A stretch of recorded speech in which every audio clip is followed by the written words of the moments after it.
Hello, good day everyone. Our topic for today is on basic calculus, specifically on antiderivatives. So join me with the entire discussion. Our main topic is the antiderivatives of exponential functions. Well, there are so many different types of functions. So in the previous discussions that we are done with the polynomial function. So this time, let us try to focus on exponential functions. So before I'm going to start, what are the objectives that we need to consider during the entire session? So at the end of the discussion, the students will be able to, number one, illustrate the antiderivative of a function. Previous discussions that we were already able to illustrate this one, though the given at that time is more on polynomial functions. Next, illustrate the rules in finding the antiderivative of exponential functions. And lastly, compute the general antiderivative of exponential functions. Objective number 2 is the stepping stone of everything, since those are the rules, or it is on this part that the rules and theorems used to integrate exponential functions are provided. So I do hope that at the end of the discussion you were able to fulfill the three objectives. So let's start. What are the three different theorems in helping you integrating exponential functions? So let's start with theorem number 1. So for theorem number 1, we have the antiderivative of e exponent x dx is equal to e exponent x plus c. So when we say e, that is a variable represented by a constant actually. The value of e is, we have 2.7 and so on and so forth, 7418 and so on and so forth, which means that e is actually a constant. So the antiderivative of a constant with the exponent, you just have to copy. So remember, in integrating function, di na mawala si plus c. Next is we have the antiderivative of a exponent x dx is equal to a exponent x over ln of a plus c. So a should be greater than 0, meaning the value of a should be positive but is not equal to 1. Now, nga naman. So when we say a is not equal to 1, meaning we can have all the possible positive values of a except 1. Now, what do you think is the reason behind that one? So when we say logarithm or ln, that's natural logarithm. Now, if the value of a is 1, the logarithm of 1 is actually 0. And if our denominator is 0, that only means that our expression becomes undefined. That's the main reason why the value of a should not be equal to 1. Next is we have, so you can use any value sa a, any positive value except 1. Next is the last theorem. We have the antiderivative of x exponent. Okay, again, let's have the theorem number 3. The antiderivative of x exponent negative 1 dx, that expression is just equal to the antiderivative of 1 over x dx. Nanuman. Remember, from the laws of exponents, we have any number with negative exponent, we can change it to positive by simply getting its reciprocal. And since the reciprocal of x is 1 over x, that makes x exponent negative 1 equal to 1 or equals 1 over x dx. Now, the antiderivative of this expression is, or the antiderivative of 1 over x is ln of the absolute value of x. Again, take note, this is absolute value of x. It's not a grouping symbol, it's an operation. So ln, or the natural logarithm of the absolute value of x. So let's proceed. We have, how are we going to solve or integrate expressions with exponential concepts? So let's start with example number 1. So the first example, find the integral of 3 exponent x dx. So 3 exponent x dx, the integral of that one is, so focus tani 3 over x. I mean 3 exponent x. Now, ang 3 exponent x, when we are going to integrate that one, that is 3 exponent x over ln of 3 plus c. Now, what's the use, or how did we apply theorem number 2 on this matter? We have from the expression, this expression, a over x. Okay? This expression, a over x, from theorem 1.2, mauni siya si 3 over x. Now, from the formula, you just have to copy the given nga exponential term. So, copy 3 over x. So, copy the given term, a exponent x. Then, we have 3 exponent x over the ln of a. Now, from the expression 3 over x, 3 here is considered as the value of our a. So, we have a is equal to 3. So, which means ln of x now, or ln of a, the value of a is 3, you are going to substitute 3 here.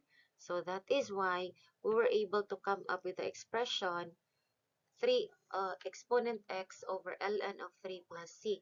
Again, in integrating function, do not ever forget plus c. Di na siya mawala si plus c. Now, let's proceed. In example number 2, we have find the integral of the quantity of e exponent x plus 2 exponent x dx. So that expression is just equal to the antiderivative of e exponent x dx plus the antiderivative of 2 exponent x dx. Now, how are we going to, or why did we have that kind of expression? Remember rule number 4 on the previous discussion or anti-differentiation? If there are 2 or more terms that you are going to integrate and it is separated by either addition or subtraction, pwede ra gyud nimo siya tagsa-tagsaon og bungkag. So now that we were able to separate the terms, then we can now have two terms to integrate. The first one, which is e of exponent x, that is under theorem number 1. You just have to copy. Next, the second one, which is 2 exponent x, that is under theorem 1.2 or theorem number 2. So this time, our x na sad, or our a exponent x, so this expression, we have si a exponent x, that is this one, 2 exponent x. So in integrating, you just have to copy that one. So si 2 exponent x, you are going to copy, and then ln of a. And this, from this expression, we know that the value of a is equal to 2. So we have, you just have to, okay, a is equal to 2, so you just have to substitute, which means the antiderivative of e exponent x plus 2 exponent x dx is equal to e exponent x plus 2x over ln of 2 plus c. Now, by the way, even if, look at this part here, even if the expression here dapat na ay plus c, yan na po'y plus c diri sa ikaduha. Now, in the entire expression, kausara ka bubutang og plus c. Remember, c plus c is, c here is not a variable, c here is a constant. So, c plus c is another c. So, usara gyud na siya ka c, always on the last part of our integration. Now, next we have example number 3. So for example number 3, find the integral of 3 exponent x plus 1 dx. So that expression, 3 exponent x plus 1 dx, can be simplified, or not really simplified, bungkago na to. That becomes the antiderivative of 3 exponent x times 3 exponent 1 dx. Now, how did we get this expression? How did we get this expression? Remember the laws of exponents and product rule? If you're going to multiply two exponential terms of the same base, so pareha silang base, we have the same base, which is 3. Now, all you need to do, if the same base, copy the base.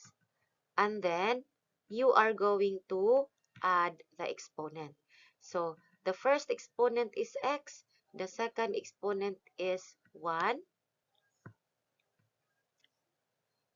Inig-add na to ana, mao ni siya ni gawa si 3 exponent x plus 1. Okay, so what's the reason why we need to bungkag that one or why we need to separate? Remember, that expression or 3 exponent 1, okay, kani siya, si 3 exponent 1, that is equal to 3. Diba? Any number raised to the power of 1 is 3. So, meaning that expression, pwede na ito mapagawas. So, that expression now is equal to 3 times the antiderivative of 3 exponent x dx. Now, what particular rule atong gigamit? Remember, rule number 2 sa anti-differentiation.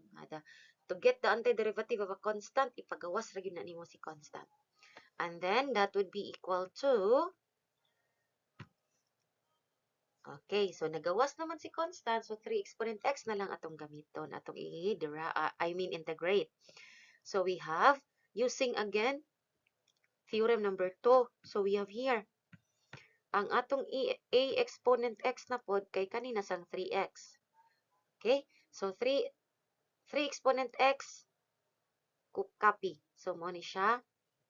Okay? From 3 exponent x, imo ra siyang kopyahon sa numerator. That's why we have 3 exponent x. And then all over ln of 3. Now, nganong ln of 3 man? From this expression, mao man ni siya ang equivalent ni a exponent x. So, meaning, if 3 exponent x is a exponent x, meaning the value of our a is 3. So, that makes it ln plus 3. And ln plus 3, then of course, we have, oh, nandiyan bata na rin, sunggan. Ayaw ba? No, no, please. Pasensyain na ay batang sumugan. Bikis kami. Okay, that makes it plus C. May batang sumugan. Ni siya ang sumugan. Ni siya ang sumugan. So the final answer will be 3 times 3 exponent x ln of 3 plus C. Now, though from this expression, labi na kani nga part, diri nga part, kani ay, some students may think nga pwede ta makasimplify. Kay daghan kay 3, naapay 3 sa numerator, naapay 3 sa denominator, naapay 3 nga constant. But of course, simplification will not be possible on that expression. Kay nga naman, kung sa drama pa na, they are of different role. Si 3 exponent x sa numerator, okay, kani siya nga part. Sa diri nga part, base siya sa exponential form. Sa diri nga part, result siya sa natural logarithm. Sa diri nga part, constant siya. So, lain-lain sila og role. So, cancellation is not possible. Even if moingon ka, uy, naay common nga factor. So, which means, kanira gyud ato ang final answer. Okay? Kanira gyud ato final answer. 3 times 3 exponent x over ln of 3 plus c. Next, let's have the last example. Find the integral of 2 over x dx. So, from that expression, antiderivative of 2 exponent x dx, that is 2 times 1 over x. Now, how did I get 2 times 1 over x? Actually, just try to factor out 2. Hawak mo imong balikod. In multiplying a whole number and a fraction, the whole number will be multiplied to the numerator and then copy the denominator. So, 2 times 1, mao na si 2. Then, copy the denominator, x. So, gibungkag na to siya. Now, what's the reason for doing that one? So that the constant 2, pwede na to siya ipagawa sa ato ang integration. So, this expression now becomes or equal to 2 times the antiderivative of 1 over x dx.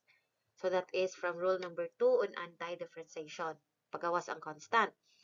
And in that case, we can now integrate 1 over x dx. And that is ln of the absolute value of x. Diba sa theorem number 3, dara? The antiderivative of 1 over x is the ln of the absolute value of x. So, which means, ano niya, class?